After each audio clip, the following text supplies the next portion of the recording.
جی ہاں، اپنے نام اور کام سے شہرت حاصل کرنے والے صوفی شاعر مصنف مفکر ولی کامل درویش حضرت واصف علی واصف کا کہنا تھا کہ جو شخص 10 سال سے زیادہ ایک ملک میں رہائش پذیر ہو وہ کبھی بھی ملک کا دشمن نہیں ہو سکتا، اور جس کے والدین کی قبریں بھی اسی ملک میں ہیں وہ غدار نہیں ہو سکتا۔ حضرت واصف علی واصف کی زیادہ شہرت تو بطور شاعر اور لکھاری ہے، اصل میں وہ ایک بہت بڑے قلندر اور ولی اللہ بھی تھے۔ تاہم جب لوگوں نے ان کا مزار بنا کر وہاں عرس اور میلے کروانے شروع کر دیے اور دھمالیں ڈالنا شروع کر دیں تو ان کی شخصیت کا فکری پہلو کسی حد تک دب کر رہ گیا۔ ان کے قریبی رفقا کا کہنا ہے کہ اگر حضرت واصف علی واصف کو یہ پتہ ہوتا کہ ان کے جانے کے بعد لوگ ان کا مزار بنا کر وہاں عرس میلے اور دھمالے ڈالیں گے تو وہ اپنی زندگی کے دوران اس چیز سے منع فرما کر جاتے۔ حضرت واصف علی واصف نے پاکستانی سیاست پر بھی بہت کچھ لکھا تھا۔ اپنی ایک تحریر میں آپ فرماتے ہیں کہ حکومت نااہل تو ہو سکتی ہے لیکن غیر مخلص نہیں ہو سکتی، کیونکہ ملک سے وفاداری کرنا اس کی بنیادی ذمہ داری ہے اور ضرورت بھی ہے۔ ملک سلامت رہے گا تو حکومت قائم رہ سکتی ہے، اس لیے حکومت کوئی بھی ہو اس کا ملک کے ساتھ مخلص ہونا لازمی امر ہے۔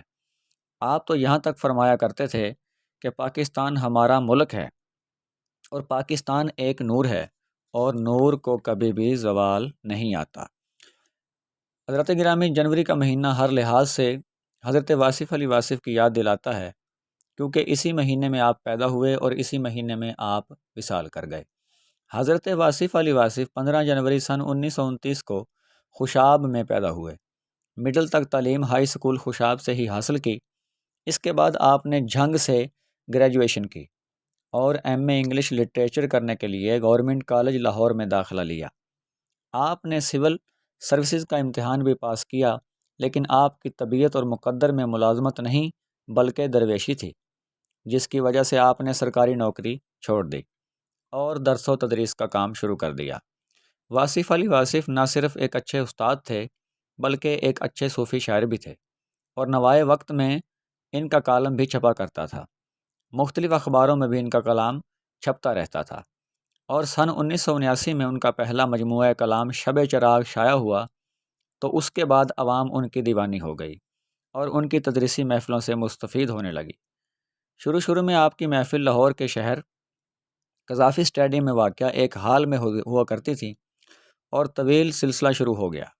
یہاں انہوں نے 1000 راتیں خطاب کیا اور مختلف سوالات کے مختلف موضوعات پر جواب دیتے رہے۔ بعد میں یہ سلسلہ منتقل ہو کر آپ کی رہائش گاہ گلشن راوی پر چلا گیا۔ حضرت واصف علی واصف کے کلام کی تاثیر یہ بھی تھی کہ آپ کہتے تھے کہ جھوٹا آدمی کلام الہی بیان کرے گا تو کبھی بھی اثر نہیں ہو سکتا۔ صداقت بیان کرنے کے لیے صادق رہنما چاہیے، جتنا بڑا صادق اتنی بڑی صداقت۔ انسان کا اصل ظہر صداقت ہی تو ہے۔ جہاں اظہار صداقت یعنی سچ بولنے کا وقت ہو وہاں سچ لکھنے سے خاموش ہو جانا انسان کو اس کی سچائی سے محروم کر دیتا ہے۔ حضرت واصف علی واصف کے 2 اقوال ایسے ہیں جو ہر انسان کو پلے باندھ لینے چاہیے۔ پہلا تو یہ ہے کہ اگر تم زندگی میں سکون چاہتے ہو تو دوسروں کا سکون برباد نہ کرو، اور دوسرا قول یہ ہے کہ اللہ کی رضا کے لیے اپنے مزاج کو بد اخلاق نہ ہونے دیں۔ آپ مزید لکھتے ہیں کہ محبت میں غیر کی رائے لینا حرام ہے۔ آپ 18 جنوری سن 1993 کو 64 برس کی عمر میں اپنے خالق حقیقی سے جا ملے۔ آپ کی قبر مبارک لاہور میں میانی صاحب قبرستان کے پاس موجود ہے، جہاں آپ آرام فرما ہیں۔ ہر سال آپ کا عرس بھی منایا جاتا ہے۔